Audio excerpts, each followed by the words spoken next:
Ensuite, selon la méthode des intervalles, je perds la première donnée de la colonne de vitesse. Alors, je vais ici aller choisir dans mes couleurs de remplissage un gris. Et les deux premières données ici d'accélération également. Même chose pour les dernières données de mon tableau. Alors, dernière donnée ici en lien avec la vitesse, je la mets en gris, elle va être perdue. Et les deux dernières données ici d'accélération également. Bon, je peux aller effacer mes lignes supplémentaires là, pour avoir un tableau vraiment complet et les données de trop. Ensuite, il me reste à faire mon calcul de vitesse ici directement dans mon tableau, mais toujours en gardant l'idée que je dois arrondir aussi ces valeurs-là. Moi, je vous dirais commencer par double-cliquer là, dans la première donnée de vitesse. Et là, vous faites effectuer le calcul par Excel. Alors, l'égalité. Évidemment que là, selon la méthode des intervalles, ben, je prends donc la position finale, hein, celle qui va suivre là, vis-à-vis ma donnée de vitesse, et soustraire avec la donnée qui précède. Je peux mettre tout ça en parenthèse pour être sûr que Excel effectue les bons calculs pour la priorité d'opération. Ensuite, je vais diviser par les données de temps, donc temps final, l'instant final qui est 0,10 ici, moins mon temps initial. Je peux mettre ça encore une fois en parenthèse et appuyer sur Entrée. Ensuite, là, ça, c'est la réponse de mon calcul. Mais comme il n'est pas arrondi nécessairement, comme c'est mentionné dans le document, vous devez arrondir les valeurs à la valeur la moins précise de vos données. Bon, moi, ici, j'ai mis la même précision, mais c'est sûr que la donnée qui comporte, la colonne, dans le fond, des données qui comporte la donnée la moins précise, vous devez ajuster à cette même nombre de décimales-là, okay, en lien avec l'incertitude. Alors, moi, ils sont pareils, là, donc ce serait 2 décimales dans mon cas. Alors, ce que vous allez faire, on va aller au début du calcul, aller ajouter la fonction arrondi d'Excel pour dire arrondi tout ce calcul-là. Alors, je dois mettre entre parenthèses ici, je vais rajouter une parenthèse. Alors, ce qui est mon nombre à arrondir, c'est tout ce calcul-là. Je vais aller faire un ajout de point-virgule, comme Excel me dit. Et après ça, après le point-virgule, je dois indiquer le nombre de décimales que je veux conserver. Alors, à la donnée à la moins précise, si c'est 2 décimales, bien, vous écrivez 2. Moi, ce serait 2 dans mon cas ici. Je referme la parenthèse. Et j'appuie sur Entrée. Et là, j'ai ma donnée arrondie. Je peux ajuster aussi tout de suite le nombre de décimales parce que là, il affiche encore juste une décimale. J'ai demandé d'arrondir à 2 chiffres après la virgule.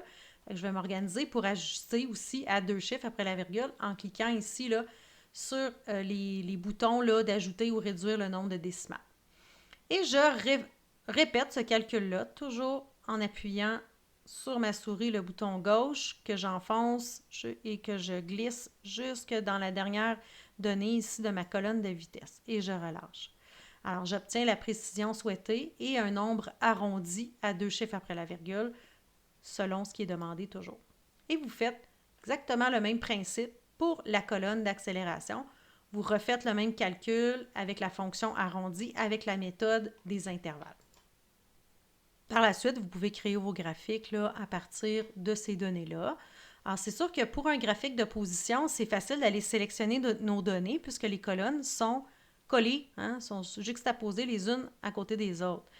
Pour aller refaire une sélection de données, vous cliquez sur la zone de traçage de votre graphique, bouton droit de la souris, et on va aller resélectionner des données. On va aller cliquer sur la petite flèche, encore une fois ici, verticale, et on va aller sélectionner, exemple, là, pour faire notre graphique de position, on va aller chercher nos 2 premières colonnes. Je reclique sur la petite flèche et je dis OK avec le bouton ici de la fenêtre. Et j'obtiens mon graphique de position en fonction du temps. Alors, une fois que tout mon graphique a été bâti là, selon les exigences, le premier graphique, évidemment, que vous pouvez forcer la courbe de débuter à 0 là, dans les paramètres du graphique. Ensuite, je vais copier ce graphique-là pour ne pas avoir à tout recommencer les exigences. Cliquer sur une cellule vide et faire CTRL-V pour coller ou bouton droit de la souris, puis je vais effectuer là, un collage en cliquant ici sur le bouton de coller. Et là, ben, je vais aller refaire une sélection des données pour mon graphique de vitesse avec la colonne de temps. Alors, je clique dans la zone de traçage, bouton droit, sélectionner des données. Et encore une fois, sur la petite flèche verticale pour aller refaire ma sélection. Et là, c'est très important ici de ne pas sélectionner la première donnée de temps, sinon toutes vos données de vitesse vont être décalées. Alors, il faut que ça corresponde, la première donnée de temps vis-à-vis votre première donnée de vitesse. Même chose, je sélectionne jusqu'à ma dernière, vis-à-vis ma dernière donnée ici de vitesse, là. Il est à 1,55 secondes dans mon cas, bien, je ne dois pas aller étendre jusqu'à 1,60. Je vais arrêter à 1,55. Alors, je relâche ma souris et je vais aller resélectionner mes données de vitesse, mais en appuyant sur le bouton contrôle de mon clavier. Je le maintiens enfoncé et je fais ma sélection de données de vitesse de cette sélection-là jusqu'à la dernière donnée et je relâche. Ensuite, j'appuie sur la petite flèche ici verticale et ensuite, dans ma fenêtre, bouton OK. Et là, maintenant, je vois ici mes données là, qui s'ajoutent.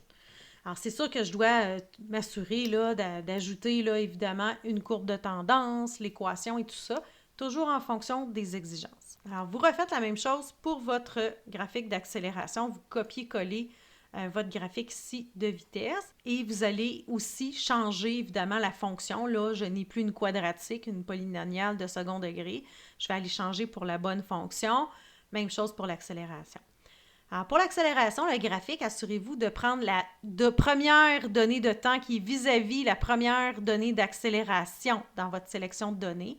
Et même chose pour la dernière. Ici, au niveau du temps, ça devrait être, dans mon cas ici, 1,5 en temps vis-à-vis ma dernière donnée. Fait que je n'irai pas mettre dans mon graphique mes données de temps de 1,55 et 1,60. Ça, c'est vraiment important. Sinon, toutes vos données vont être décalées dans votre graphique. Et ça va être important pour vos deux graphiques soit de vitesse et d'accélération. Comme nos données ne débutent pas à zéro, ça va être important ici quand vous allez ajouter votre courbe de tendance là, dans vos paramètres. Vous allez dans courbe de tendance. On va aller dans Autre option. Ici, ça va être important de ne pas définir l'interception à 0, 0. Donc, on ne forcera pas la droite à débuter à 0 puisqu'on n'a pas les premières données d'accélération et de vitesse. Là. Alors, le premier, oui, c'est-à-dire le graphique de position. Celui-là, oui, quand vous allez ajouter votre courbe de tendance. Celui-là, vous allez pouvoir choisir d'aller définir une interception à 0. Là, assurez-vous de choisir la bonne fonction. Là, dans mon cas ici, ce serait évidemment une polynomiale et non une linéaire. Là, c'est assez évident de second degré. Alors, tout ça sera ajusté en fonction des fonctions. Alors, évidemment, en faisant du copier-coller, il se peut que vous ayez à ajuster, assurez-vous d'ajuster encore une fois les choix de graduation au niveau des axes pour qu'elles correspondent vis-à-vis les données pour avoir une lecture précise des données. Référez-vous à votre guide au besoin.